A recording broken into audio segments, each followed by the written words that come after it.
hadir di sini. Aku mau bagi tips nih buat teman-teman.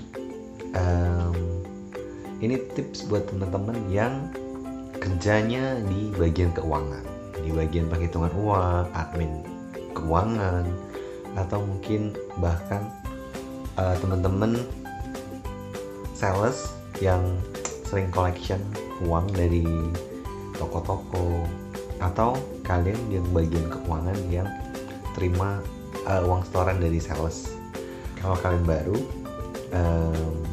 atau baru dipindahkan ke bagian keuangan, bingung, aduh males banget di bagian keuangan, nanti ngitung duitnya gimana ya, terus nanti kalau aku selisih gimana dong, harus keluar dana pribadi kan untuk nutupin selisihnya. Jadi aku bakal bagiin beberapa tips ke teman-teman. Tujuan utamanya teman-teman harus ingat nih ya, tujuan utamanya adalah kita biar gak selisih nih, biar kita nggak perlu keluarin dana pribadi. Tips yang pertama itu jangan panik. Ya mungkin, waduh, bukan ini tips yang saya minta ya. Tips yang saya minta adalah setoran yang cepat dan efektif gitu. Sebenarnya jangan panik adalah basic yang harus dimiliki oleh kita yang sering berhadapan dengan uang. Karena kadang yang harus kita maintain itu mentalnya kita. Karena kalau misalnya teman-teman, oke, misalkan cuma terima setorannya cuma 1 juta, 2-3 juta sampai di bawah 10 juta, itu kan untuk nominalnya nggak terlalu besar ya. Biasanya kalau buat teman-teman yang baru belajar hitung duit,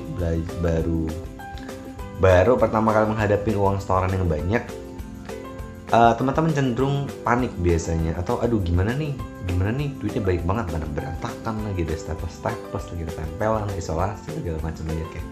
Jadi pertama jangan panik dulu, semuanya ada langkahnya, ada caranya, ada yang harus teman-teman pelajari dulu. Memang kita harus punya basic dulu, cuman untuk menghitung uang, kalau teman-teman lihat orang wah cepet banget dihitung duitnya, itu semua karena sudah terbiasa dan dilakukannya biasanya berulang gitu loh. Jadi yang pertama jangan panik, tenang aja. Semua setoran itu yang harus teman-teman ingat, goalnya salah satunya adalah aman ya. Aman itu artinya nggak selisih, setorannya benar, kita terimanya pas, jadi nggak ada kurang lebihnya gitu. Itu tujuannya. Tapi jangan panik dulu kalau ketemu setoran yang banyak ya. Dengan seiringnya waktu, teman-teman bakal terbiasa sendiri kok dengan setoran yang banyak. Tips yang kedua itu nominal. Nominal nih maksudnya teman-teman kalau terima setoran itu harus tahu dulu yang mau kita terima nih nominal totalnya itu berapa. Jadi kalau misalkan ada orang setor nih, contoh ada ada popelannya atau ada tulisan catatannya, saya setorannya 15.320.000. Jadi kita yang ngitung duitnya tuh kita sudah punya patokan ya, atau sudah punya nilai yang kita bisa jadiin acuan. Jadi kalau seandainya misalnya teman-teman, wah kok aku hitungnya cuma 14.700.000 ya, oh berarti kan selisih ya, coba kita hitung lagi. Jadi tujuannya dengan adanya nominal yang udah tahu nih setornya berapa, teman-teman juga bisa mengkoreksi kalau misalkan seandainya perhitungannya meleset, atau misalkan wah ini kurang nih ternyata nih, kok bisa ya, atau kita coba hitung ulang lagi, ternyata mungkin terselip atau gimana. Tapi kalau teman-teman nggak ada nominal yang tertera, nggak ada catatannya setoran totalnya ada berapa, nanti teman-teman bingung sendiri nih. Contoh, misalkan teman-teman terima setoran dari sales, dia bawa duit 1 kantong, kita nggak tahu berapa nominalnya, kita harus hitung dulu. Kita tanya dulu, konfirmasi dulu dengan salesnya, ini totalnya berapa nih pak, totalnya berapa nih bang gitu, uangnya. Kalau misalkan teman-teman terima jawaban kayak gini, wah nggak tahu deh, baru terima uangnya, atau misalkan wah aku nggak tahu totalnya berapa. Mungkin beberapa kasus ada yang seperti itu, tapi biasanya untuk orang yang collection, orang yang terima uang dan ambil dari toko-toko, mereka basicnya sudah ada catatannya ya, biasanya sudah ada nilai setornya totalnya ada berapa, karena mereka juga bakal ngecek kan. Nah itu tujuannya tadi, kalau misalkan teman-teman ngitung duit, jadi bisa ada yang salah satu pengamannya di situ. Jadi kalau misalkan teman-teman nggak ngelakuin itu, tiba-tiba nanti misalkan setoran, dia hitung, misalkan teman-teman lagi nggak fokus nih, panik nih, wah duitnya banyak nih, uangnya ternyata cuman 101 juta, misalkan teman-teman hitungnya 105 juta, fisiknya 101 juta, teman-teman itu nominalnya 105 juta. Terus teman-teman konfirmasi lagi ke salesnya, Pak, ini uang total store-nya 105 juta ya. Teman-teman udah selisih 4 juta. Jadi teman-teman nggak punya acuan itu udah benar atau belum, store-nya nggak tahu. Kalau salah sejujur mungkin dia bakal balikin lagi nanti kalau uang ternyata nggak sesuai nih dek, kemarin saya setorannya cuma 100 juta, 101 juta, tapi adek bilangnya 100, atau misalnya ibu bilangnya 105 juta, selisih kan, pasti selisihnya nanti ujung-ujungnya ketemu pas sudah ditotalin, atau misalkan uangnya mau di storein lagi. Jadi selalu ingat untuk selalu ada nominal acuannya, total store-nya berapa, biar teman-teman pas ngitung juga nggak nggak bingung nih, aduh berapa ya totalnya, bener nggak ya, ragu kan setiap kali ngitung. Apalagi kalau teman-teman misalnya ngitung hitungan pertama sama hitungan kedua nominalnya beda, jangan panik. Yang ketiga, tips yang ketiga tuh rapiin dulu duitnya. Mungkin teman-teman sudah sering terima setoran yang berantakan, nominalnya campur-campur, ada staplesnya. Ya memang itu tambah pusing ya kalau terima setoran kayak gitu ya. Rapiin dulu, uangnya dirapiin dulu. Kalau memungkinkan dipisahkan dulu pecahan-pecahannya, misalkan 100.000, 50.000, 20.000, 10.000, biar nanti pas penjumlahannya totalnya nanti nggak susah. Karena kan nanti kalau misalnya uangnya banyak tuh kita harus totalnya itu totalnya ada berapa, pecahan ratusannya berapa, 50-nya berapa. Nah itu ada tekniknya lagi. Nanti kalau mungkin teman-teman ada yang wah gimana tuh bang tekniknya gitu, atau caranya gimana, buat yang masih belum pernah, nanti saya bagiin lagi tipsnya. Nanti mungkin saya pengen buat kalau misalkan saya bisa kasih gambaran langsung ya, karena kalau misalkan nggak pegang fisiknya tuh agak susah nunjukin ini. Oke, kuncinya rapiin dulu uangnya. Kalau misalkan seandainya memang ada staples, itu kan memakan waktu cukup lama, jari-jari bisa terluka, rusak kukunya, apalagi yang cewek-cewek kan. Minta salesnya untuk rapiin dulu uangnya sebelum melakukan setoran. Itu juga untuk safety teman-teman, juga untuk cepat. Jadi selain safe, kita carinya cepat.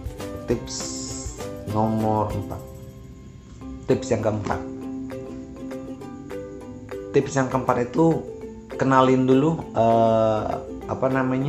pecahannya. Jadi mungkin kalau teman-teman yang masih baru, ini ada istilah perbankan itu kalau misalkan uang yang 100 lembar, biasa kalau misalnya dapat dari BI masih ada logonya ya, Bank Indonesia. Itu totalnya ada 100 lembar. Kalau misalkan pecahan 100.000 itu 10 juta, 50.000 itu 5 juta, 20.000 2 juta, 10.000 sejuta, 5.000 500.000. Aku udah tahu nih bang kalau yang itu. Kalau dikali 100 udah pasti kan 5.000 kali 100 500.000. Ya kalau kita hitungnya secara matematika perkalian, 5.000 dikali 100 500.000. Tapi pada saat kita terima uang itu kita nggak sempet deh gitu, ini kali ini berapa, ini kali ini berapa ya. Jadi teman-teman harus kenalin dulu nih pecahan-pecahan itu berapa aja. Misalkan 50.000, satu gepoknya berapa? 5 juta. Jadi kalau misalnya teman-teman sudah terima 3 gepoknya 15 juta, nggak usah berapa ya, harus mikir lagi.